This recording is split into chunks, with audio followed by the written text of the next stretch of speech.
Today I'm sharing one secret to keep your flowers from looking like this.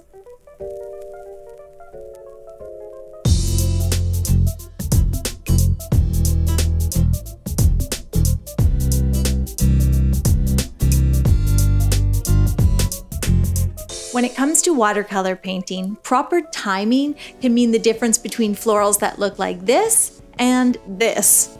So here's the deal. You want to paint flowers because, that's what we do around here, and you have a number of colors that you'd like to use. You want them to flow beautifully but still stay separate and not get mucked up. So here's how you do that. I'm going to start by doing an example with a peach colored flower. So I'm just painting a flower really quick and loose here.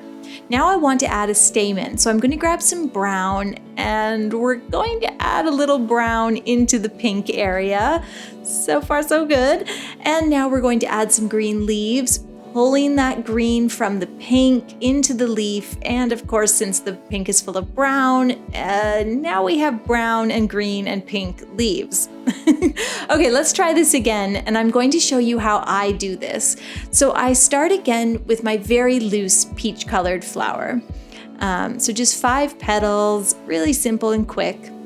Now that is a wet area. It's wet, it's watery. If I tilt the page slightly, it's hard to see on camera how wet it is, but it's got a really good sheen on it. It's still very wet. So I can't put the stamen in yet. I need to wait.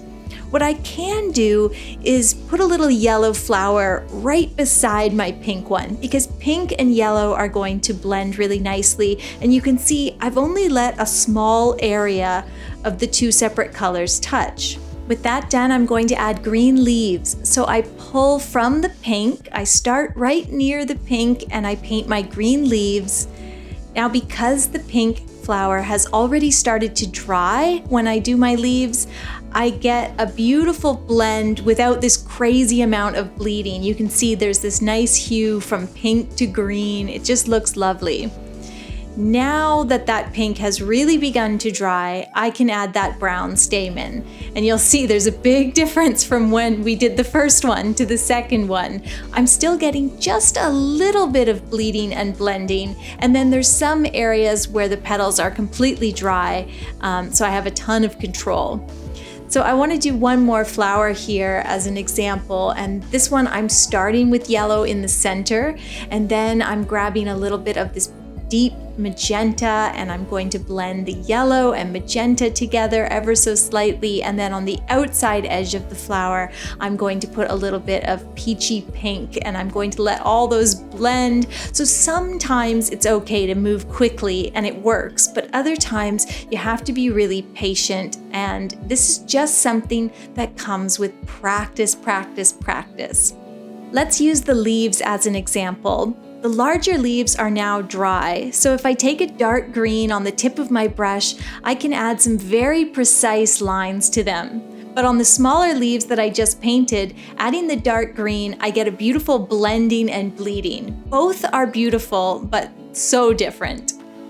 Okay, and as I finish the flowers and add a little more brown to the stamen, you'll see the same example here. The peach flower, I'm still getting a little bleeding and blending. However, the yellow flower is completely dry, so I get a lot more precision. The same on the leaves. Precision versus blending and bleeding, both are lovely, and used together within the same piece, you get a really wonderful and lovely result. When you're practicing with your watercolors, think about the amount of time you need to leave something before you add more color into it. Understanding that will take your florals from this mucked up mess on the left to this beautiful and precise, but not too precise flower on the right. Thanks for watching. Don't forget to hit that subscribe button, and I'll see you soon with a new video.